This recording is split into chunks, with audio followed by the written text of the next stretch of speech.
আসসালামু আলাইকুম রহমতুল্লাহি ওয়াবারাকাতুহু। প্রিয় দিনী মুসলিম ইমানদার ভাই এবং বোনেরা, খুদার কসমকে বলছি, কঠিন দুশ্চিন্তায় আছেন। আজকের এই শক্তিশালী নবীজির শিখানো ছোট্ট একটি কয়েক শব্দের দোয়া আপনি আমার সাথে সাথে একদম সহি শুদ্ধভাবে পাঠ করে শিখুন। ইনশাআল্লাহ যত কঠিন এবং জটিল সমস্যায় আপনার থাকুক না কেন, আল্লাহ তাআলা আপনাকে উদ্ধার করে দিবে। অতি সহজে আপনাদেরকে আমলটা শিখাইয়া দিচ্ছি। ফজরের 2 রাকাত সুন্নত নামাজ আদায় করার পরে ফরজ নামাজের আগে একদম চোখ বন্ধ করে কিবলামুখী হয়ে বসে আপনি ইনশাআল্লাহ আমলটা করবেন। পরিবার সংসার নিয়ে ভুগছেন, অনেক দিন ধরে আপনি ইনকাম করছেন, বরকত পাচ্ছেন না, কঠিন থেকে কঠিন মুসিবত আপনার পরিবার সংসারকে একটার পর একটা ঘিরে রেখেছে। এমন জটিল এবং কঠিন মুসিবতের মধ্যে আপনি পড়ে আছেন, যেগুলো থেকে উদ্ধার হওয়ার কোনো পথ আপনি খুঁজে পাচ্ছেন না। আসুন আজকে নবীজির শিখানো ছোট্ট আমলটি ইনশাআল্লাহ শিখুন এবং মন থেকে করুন। আল্লাহু আকবার। আল্লাহ তাআলা আপনার এই দুনিয়াতে যত কঠিন এবং জটিল দুশ্চিন্তা আপনার থাকুক না কেন, বিপদ আপদ বালা মুসিবত দুঃখ কষ্ট থাকুক না কেন, সব কিছু আল্লাহ তাআলা দূরীভূত করে দিবে। ইনকামের মধ্যেও বরকত হবে, গায়বী রিজিকের দরজা আপনার জন্য খুলে যাবে ইনশাআল্লাহ। এজন্য প্রিয় দিনী ভাই এবং বোন, নবী করিম সাল্লাল্লাহু আলাইহি ওয়াসাল্লামের শেখানো দোয়াটি শিকার আগে, আমলটি শিকার আগে পায়ে হাত রেখে আমি আপনাদেরকে বলবো, অবশ্যই ভিডিওতে একটা লাইক দিবেন এবং কমেন্ট করবেন। কেন কেন কেন আপনার একজন ভাইয়ের কাছে যাতে ইউটিউব এই ভিডিওটা পৌঁছায় দেয়, সেও এই ভিডিওটা দেখে আমলটা শিখতে পারে। একদম খুব গভীরভাবে মনোযোগ দিয়া কথাগুলো শুনুন এবং আমলটা শিখুন। দেখেন, বিশ্বনবীর একজন সাহাবী আনাস বিন মালিক রাদিয়াল্লাহু তাআলা আনহু থেকে বর্ণিত, তিনি বলেছেন, নবী করিম সাল্লাল্লাহু আলাইহি ওয়াসাল্লাম যখন কঠিন দুশ্চিন্তার মধ্যে পড়ে যেতেন, কঠিন থেকে কঠিন অভাব অনটন পরিবার সংসারে দেখা দিত, তখন নবীজি এই দোয়াটি পাঠ করতেন এবং সাহাবায়ে কেরামদেরকেও এই দোয়া শিক্ষা দিয়েছেন। আল্লাহু আকবার, আল্লাহু আকবার। নবীজি যেখানে আমল করেছেন, আমি আমল করব না? অবশ্যই করব। নবীজি আমাদের আদর্শ, সুতরাং তার আদর্শকে গ্রহণ করলেই আপনার আমার পরিবার সংসারে শান্তির ব্যবস্থা হবে। দুনিয়ার যত চাওয়া পাওয়া আছে আপনার আমার, ইনশাআল্লাহ সব কিছু কবুল মঞ্জুর হবে। আল্লাহু আকবার। একটা কথা আমি আপনাদেরকে বলবো, আমরা অনেকেই কিন্তু আমল ঠিকই করছি, কিন্তু আমরা চেষ্টা প্রচেষ্টা করছি না। নবী করিম সাল্লাল্লাহু আলাইহি ওয়াসাল্লাম কিন্তু এই কথা বলেন নাই, তুমি শুধু মসজিদের এক কোনায় বসে, ঘরের কোনায় মহিলা মা বোনেরা বসে বসে তাসবিহ হাতে নিয়ে সুবহানাল্লাহ আলহামদুলিল্লাহ এবং অন্যান্য দুরূদ এবং দোয়াগুলো আমল করো, এই কথা শুধু বলেন নাই। তিনি বলেছেন, তুমি একদিক দিয়ে আমল করো, অন্য দিক দিয়ে চেষ্টা প্রচেষ্টা করো। আর বাস্তব প্রমাণ হলো সাহাবায়ে কেরাম। যত সাহাবায়ে কেরামের ঘটনা দোয়ার ক্ষেত্রে রয়েছে, সমস্ত সাহাবায়ে কেরাম তাদের ঘটনার মধ্যে উল্লেখ আছে যে অন্য দিক দিয়ে তারা প্রচেষ্টা করতো, আর একদিক দিয়া নবী করিম সাল্লাল্লাহু আলাইহি ওয়াসাল্লামের শেখানো আমলগুলো করত। সুতরাং এই দুইটা দিক যখন আপনার আমার মধ্যে এসে যাবে, আমি যত আমলই করি ইনশাআল্লাহ বরকত হবে। যদি আপনার আমার মধ্যে চেষ্টা প্রচেষ্টা না থাকে, আমি শুধু ঘরে বসে বসে তাসবিহ তাহলিলগুলো দোয়াগুলো আমল করছি কিন্তু চেষ্টা প্রচেষ্টা করছি না, তাহলে সারা জীবন শুধু আমল করেই যাব, অবশ্যই আমার আমল কবুল মঞ্জুর হবে না। কারণ নবীজি যেহেতু আমাদের আদর্শ, নবীজি কিভাবে আমল শিক্ষা দিয়েছেন সেই প্রসেসটা আপনাকে ধরতে হবে। নবীজি বলেছেন, চেষ্টা করো, প্রচেষ্টা করো এবং আমার শেখানো দোয়াগুলোর উপর তুমি ইয়াকিন বিশ্বাস নিয়ে আমল করো। দুইটা জিনিস যদি আপনার মধ্যে থাকে, আল্লাহর কসম করে বলছি, আজকের আমলটা ইনশাআল্লাহ আপনার মিস হবে না। রকেটের গতিতে আরশে আজিমে পৌঁছে যাবে যদি এই নিয়মে আপনি আমলটা করতে পারেন। এবার আসুন ইনশাআল্লাহ অতি সহজে আপনাদেরকে আমলটা শেখায় দিচ্ছি, দোয়াটা শব্দে শব্দে শেখায় দিচ্ছি এবং একটি নতুন দুরূদ শরীফ ইনশাআল্লাহ শব্দে শব্দে শেখায় পৌঁছায় দিচ্ছি। ও প্রিয় দিনী ভাই এবং বোন, গভীর রাত শেষ হওয়ার পরে যখন ফজরের আজান হয়ে যায়, মুয়াজ্জিন যখন ডাকে আসসালাতু খায়রুম মিনান নাওম, ঘুম থেকে নামাজ ভালো, ও আমার বান্দা বান্দিরা ওঠো গো। আহারে আল্লাহ রাব্বুল আমিন পাঁচ ওয়াক্ত নামাজের সময় ডাকতে থাকে। আমার বান্দা বান্দিরা সারা রাত ঘুমাচ্ছ, আমি আল্লাহ তাআলা তোমাদেরকে ঘুম পাড়িয়ে রেখেছি। ওয়াজআলনা নাওমাকুম সুবাতা, আমি আল্লাহ যদি তোমাদের ঘুমকে আরামদায়ক না করতাম, সারা রাত পার হয়ে যেত, একটা সেকেন্ডও তুমি ঘুমাতে পারতা না। আমি আল্লাহ তোমাকে ঘুমাই, আমি আল্লাহ তোমাকে জাগ্রত করি, আমি আল্লাহ তোমাকে খাওয়াই, আমি আল্লাহ তোমাকে হাঁটাই, আমি আল্লাহ তোমার শ্বাস নিঃশ্বাস দিচ্ছি। সুতরাং আমি আল্লাহ 24 ঘন্টার জন্য তোমার জিম্মাদার। সামান্য সময় তুমি আমাকে দিবা না? অবশ্যই ফজরের নামাজটা আগে আদায় করার জন্য উঠতে হবে আগে ভাগে, যেহেতু আমলটা ইনশাআল্লাহ আমরা করব। আগে ভাগে উঠবাইন, ঘুম থেকে ওঠার সময় এই দোয়াটি পাঠ করে উঠবাইন, আলহামদুলিল্লাহিল্লাযী আহয়ানা বা'দামা, দোয়াটা শিখুন, আহয়ানা বা'দামা আমাতানা ওয়া ইলাইহিন নুশুর। এরপরে আপনার হাজতকে সারার জন্য আপনি টয়লেটে প্রবেশ করবেন। টয়লেটে বাথরুমে প্রবেশ করার আগে বাম পা দিয়ে প্রবেশ করবেন। প্রবেশ করার সময় বাম পা কিন্তু প্রবেশ করার আগে এই দোয়া পাঠ করতে হবে, আল্লাহুম্মা ইন্নী আউযু বিকা মিনাল খুবুসি ওয়াল খাবাইস। দোয়াগুলো শিখে রাখেন না, নবীজির সুন্নাহ অনুযায়ী আমলটা এই নিয়মে যদি করতে পারেন কবুল মঞ্জুর হয়ে যাবে তো? অবশ্যই যাবে ইনশাআল্লাহ। আমি কিন্তু আপনাদেরকে একটা মিথ্যা কথাও বলছি না, সিহাসিদ তার কিতাব থেকে ইনশাআল্লাহ মুতাআলা করে বলছি। এরপরে আপনি আপনার হাজতকে সেরে বাথরুমে যদি ওযুর ব্যবস্থা থাকে, ওযু করে আপনি বাথরুম থেকে আগে বের হবেন। ডান পা দিয়ে বের হয়ে আকাশের দিকে তাকিয়ে কালিমায়ে শাহাদাতটা এরকম ভাবে একবার পাঠ করে নেবেন। মহিলা মা বোনেরা যারা সহি শুদ্ধভাবে এখনো শিখো নাই, শিখো। এই কালিমায়ে শাহাদাত একবার পাঠ করলে জান্নাতের 8টি দরজা খুলে যায়। তুমি এই কথাটা কেন বোঝো না? আমার নবীজির কথা কি তোমার বিশ্বাস হয় না? এই জন্য সহি শুদ্ধভাবে একবার পাঠ করে শেখো না। ও প্রিয় দিনী আমার ভাই এবং বোন, আশহাদু আল্লা ইলাহা ইল্লাল্লাহু ওয়াহদাহু লা শারীকা লাহু ওয়া আশহাদু আন্না মুহাম্মাদান আবদুহু ওয়া রাসূলুহু। আল্লাহু আকবার কাবীরা। এরকম ভাবে তুমি গো ওযুটা করবা, এরপরে এই আমলগুলো করবা। এরপরে ফজরের 2 রাকাত সুন্নত নামাজ আদায় করার পরে কিবলামুখী হয়ে বসে যাইবা, চোখ বন্ধ করে মনে মনে বলবা, ও গো আল্লাহ, জীবনে অনেক অন্যায় করেছি গো, পাপ করেছি। গুনার দিকে তাকালে জাহান্নাম ছাড়া আর কিছু দেখি না। গুনার দিকে না তাকাইয়া তোমার রহমতের দিকে তাকাইয়া তুমি যদি আমাকে মাফ না করো, আমি কোথায় যাব? তুমি ছাড়া তো আমার আর কোনো মনিব নাই। তুমি তো আমার রব, তুমি তো আমার সব।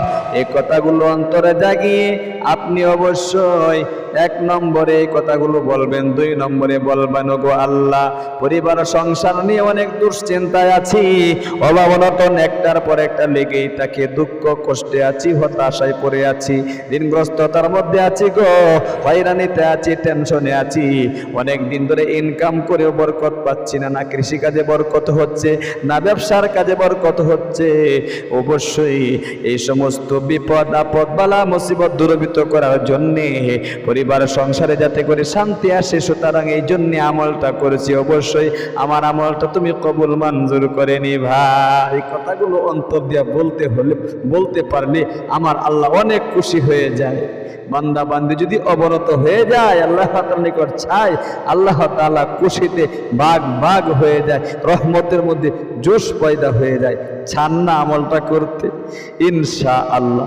তাহলে প্রিয় দিনী ভাই এবং বোন, এরপরে আপনি নবী করিম সাল্লাল্লাহু আলাইহি ওয়াসাল্লামের এই শক্তিশালী দুরূদ শরীফটা 3 বার পাঠ করবেন। এরপরে দোয়াটি শিখায় দিচ্ছি, 11 বার পাঠ করবেন ইনশাআল্লাহ। পাঠ করুন আমার সাথে সাথে, আল্লাহুম্মা সাল্লি আলা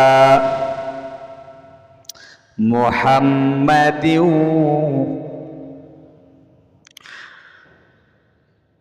কুল্লামা, আবারও আল্লাহুম্মা সাল্লি আলা মুহাম্মাদিন, মুহাম্মাদিন কুল্লামা যাকারাহুল যাকিরুন,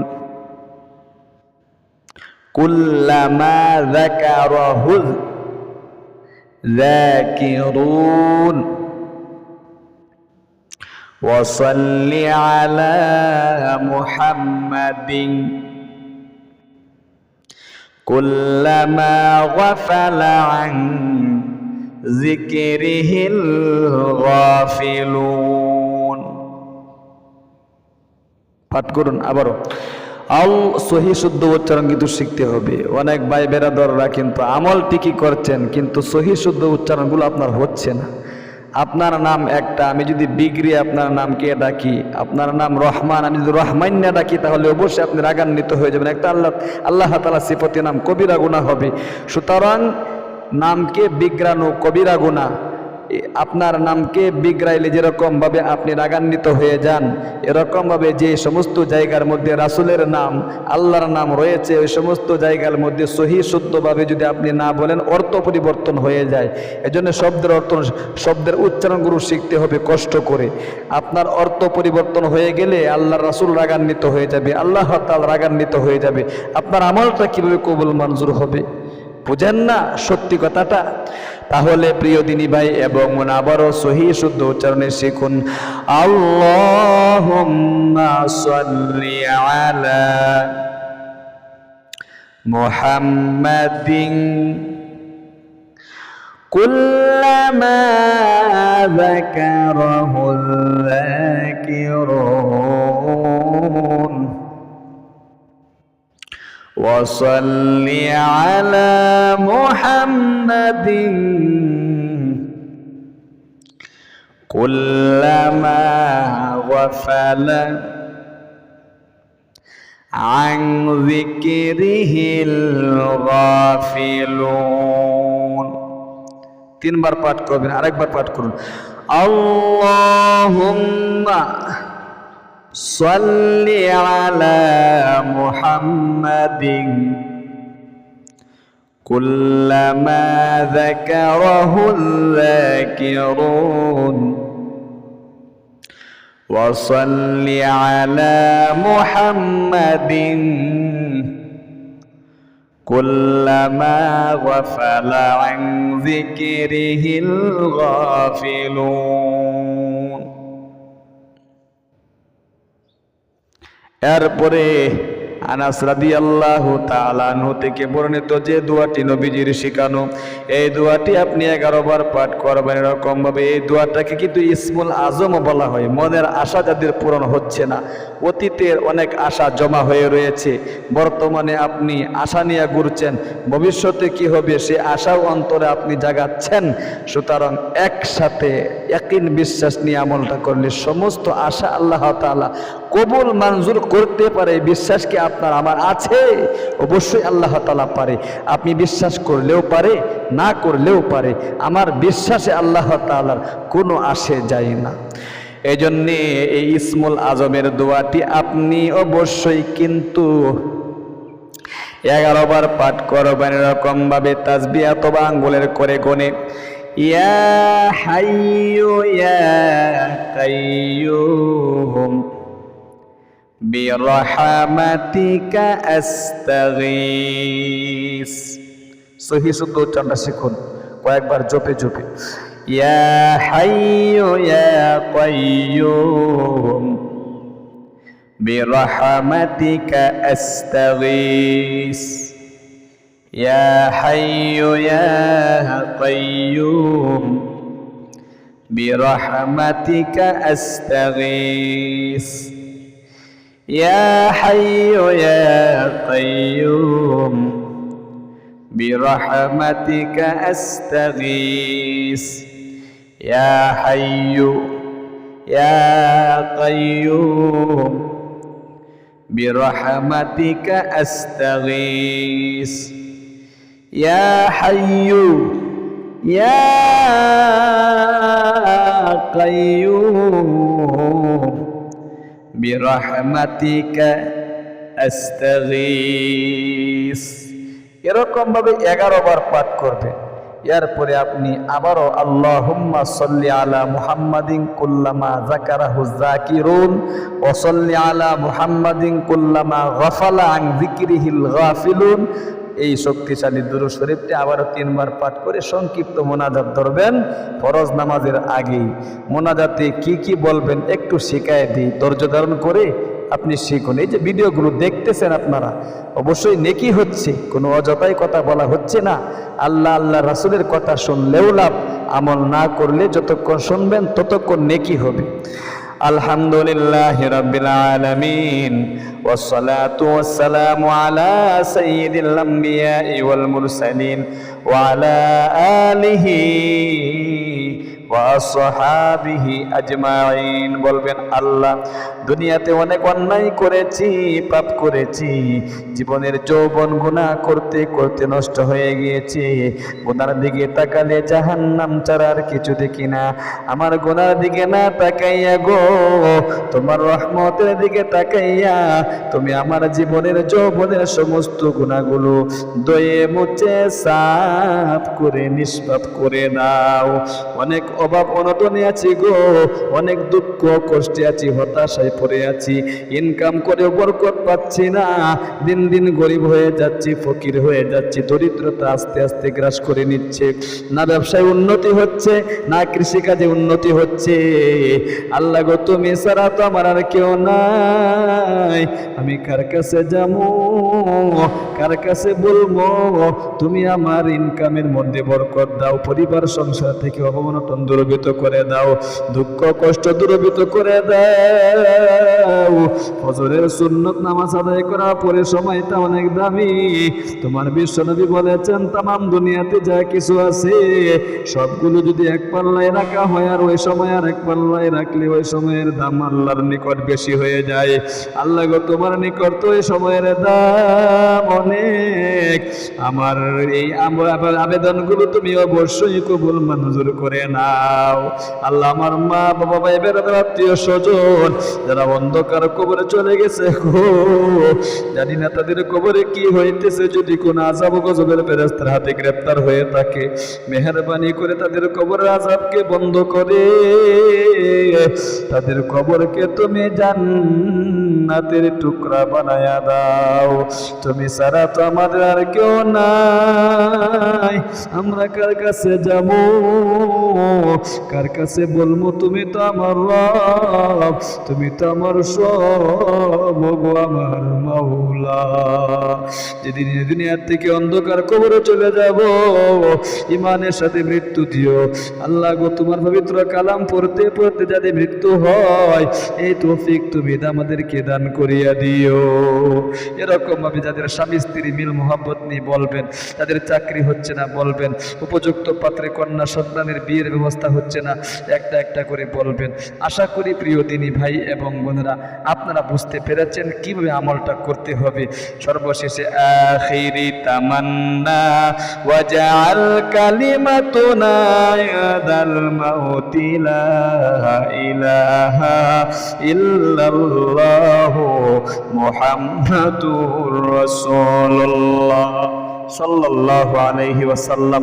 তাহলে প্রিয় দিনী ভাই এবং বোন, ইনশাআল্লাহ একটা লাইক এবং কমেন্ট করে আরেকজন ভাই বোন কে শিকার সুযোগ করে দিবেন। লাইক কমেন্ট করলে ইউটিউব এই ভিডিওটা আপনার একজন বোনের কাছে ভাইয়ের কাছে পৌঁছায় দিবে, সে আমলটা করতে পারবে। আপনি যদি আমল নাও করেন, সে যদি করে, তার একটা আমলের সওয়াবের অংশ আপনার আমল নামার মধ্যে অটোমেটিকলি এসে যাবে। আল্লাহ তাআলাই দিবেন আপনি সুযোগ করে দেওয়ার কারণে।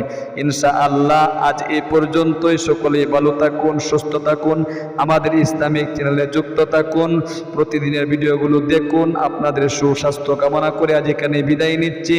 আসসালামু আলাইকুম ওয়া রাহমাতুল্লাহি ওয়া বারাকাতুহু।